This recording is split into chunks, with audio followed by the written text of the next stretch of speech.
EVM machine के जरिए vote के अधिकार पर अटैक नहीं है, बल्कि डॉक्टर बाबा साहब अम्बेडकर के लिखे गए संविधान पर अटैक है। ईवीएम मशीन संवेदनहीन मशीन है।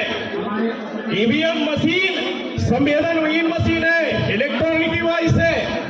और संवेदनहीन मशीनों से पैदा हुए जो एमपी, एमएलए, मिनिस्टर और चीफ मिनिस्टर और प्राइम मिनिस्टर, उनके अंदर इस देश के मूल निवासियों के प्रति कैसे संवेदना हो सकती है।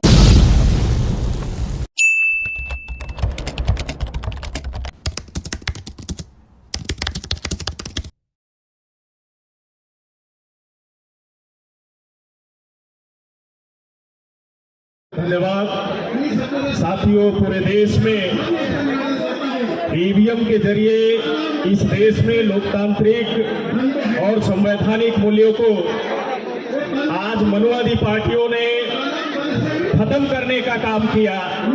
और जिस संविधान की रचना डॉक्टर बाबा साहब अम्बेडकर ने की, जिसमें 395 आर्टिकल, 12 अनुसूचियां और 22 अध्याय लिखे, तो मैंने जितना संविधान के बारे में पढ़ा, जितना जाना और जितना जानने और समझने की कोशिश निरंतर कर रहा हूं, तो मैंने पाया कि जिस संविधान की रचना डॉक्टर बाबा साहब अम्बेडकर ने किया, उसमें लिखे प्रत्येक जो आर्टिकल है और प्रत्येक आर्टिकल के अंदर जो प्रत्येक वर्ड है, इस देश के मूल निवासी बहुजन समाज को अधिकार संपन्न बनाने के लिए लिखे।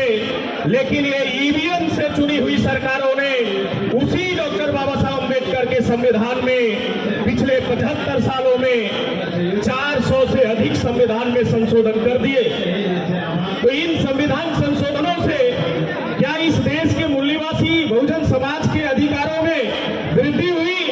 नहीं हुई, बल्कि जो संविधान की रचना डॉक्टर बाबा साहब अम्बेडकर ने किया और जो अधिकार इस देश के मूल निवासी बहुजन समाज को दिया, आज उन अधिकारों को ईवीएम से चुनी हुई सरकारों ने खत्म करने का काम किया। इसलिए इस मंच से मैं कहना चाहता हूं कि ये जो ईवीएम मशीन के जरिए वोट के अधिकार पर अटैक नहीं है, बल्कि डॉक्टर बाबा साहब अम्बेडकर के लिखे गए संविधान पर अटैक है।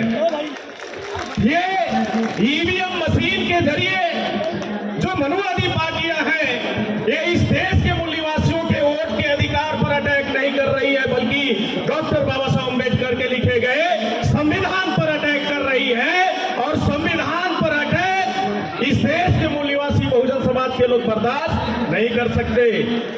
इस देश में साथियों, ईवीएम मशीन संवेदनहीन मशीन है। ईवीएम मशीन संवेदनहीन मशीन है, इलेक्ट्रॉनिक डिवाइस है। और संवेदनहीन मशीनों से पैदा हुए जो एमपी, एमएलए, मिनिस्टर और चीफ मिनिस्टर और प्राइम मिनिस्टर, उनके अंदर इस देश के मूल निवासियों के प्रति कैसे संवेदना हो सकती है, जिसकी वजह से आज इस देश के ओबीसी, एससी, एसटी, माइनॉरिटी के लोगों पर बड़े पैमाने पे एट्रोसिटी हो रही है। साथियों, ईवीएम से चुनी हुई सरकार ने पिछले, अगर हम बात करें 2 दशक से, भारत के लोकतंत्र में भी इस देश के संविधान को खतरे में नहीं डाला, बल्कि इस देश में रह रहे मूल निवासी शोषित, वंचित, पीड़ित समाज के हक, अधिकार और उन्हें मान सम्मान, स्वाभिमान से जीवन जीने के अधिकार को आज खतरे में डाल दिया है। इसलिए साथियों, इस देश के एक बड़ी आबादी जो भारत के मुसलमानों की है, और उस बड़ी आबादी को पिछले 1 दशक में अगर देखें, तो पिछले 1 दशक में लगातार ईवीएम घोटाले से चुनी हुई जो सरकार आ रही है, कभी लव जिहाद के नाम पर मुस्लिम नौजवानों का कत्ल कराने का काम कर रही है, कभी मॉब लिंचिंग के नाम पर, कभी गौकशी के नाम पर पहलू खान मारे जाते हैं, तो कभी 1 लाख मारे जाते हैं। और कभी इसी मुल्क में साथियों, हम देखते हैं इस देश के फंडामेंटल राइट के खिलाफ जाकर कानून बनाए जाते हैं, 3 तलाक पर 370 हटाने का और सीए, एनआरसी, एनपीआर लाने का। ये सारे कानून साथियों, 1 दशक में अगर हम देखें तो ये ईवीएम से चुनी हुई सरकारों के जरिए किया जा रहा है। और इसलिए साथियों, पूरे देश भर में राष्ट्रीय मुस्लिम मोर्चा बहिष्कार करता है और पूरे देश में राष्ट्रीय स्तर पर मूल निवासी बहुजनों के अंदर पिछले लगातार 2012 से भारत मुक्ति मोर्चा के राष्ट्रीय अध्यक्ष वामन मेश्राम साहब इस देश के मूल निवासी बहुजनों के अंदर और 6.5 लाख गांवों में जाकर उन्होंने ईवीएम में किस तरह से घोटाला होता है और ईवीएम लोकतंत्र विरोधी है, संविधान विरोधी है। और 8 अक्टूबर 2013 को सुप्रीम कोर्ट ने इस बात को स्वीकार किया इलेक्ट्रॉनिक वोटिंग मशीन से फ्री, फेयर और ट्रांसपेरेंट तरीके से चुनाव संभव नहीं है। ये बातें लगातार 6.5 लाख गांवों में भारत मुक्ति मोर्चा के राष्ट्रीय अध्यक्ष वामन मेश्राम साहब ने लाखों कार्यक्रम लगाकर इस देश के मूल निवासी बहुजनों के अंदर ईवीएम में घोटाले को पर्दाफाश किया, एक्सपोज किया और उस एक्सपोज और पर्दाफाश का नतीजा है आज देश की राजधानी दिल्ली में हम इलेक्शन कमीशन ऑफ इंडिया को घेरने के लिए यहाँ इकट्ठा है।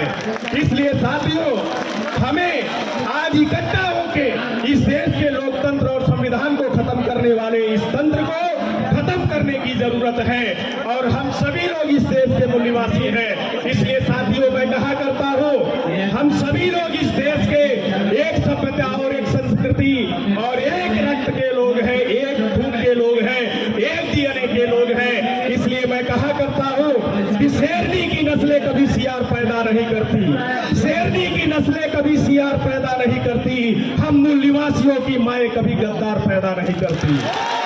भेड़ियों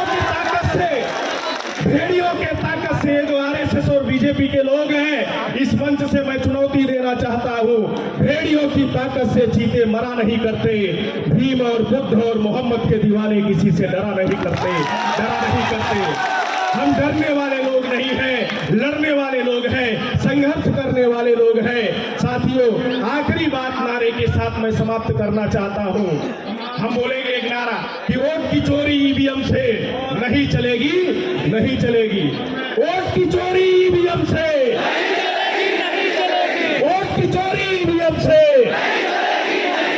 वोट की चोरी ईवीएम से। ईवीएम तुम्हारा, वोट हमारा, ईवीएम तुम्हारा, वोट हमारा। बोल 85, बोल 85। वामन मेश्राम साहब संघर्ष करो, वामन मेश्राम साहब संघर्ष करो, वामन मेश्राम साहब संघर्ष करो। भारत मुक्ति मोर्चा, भारत मुक्ति मोर्चा।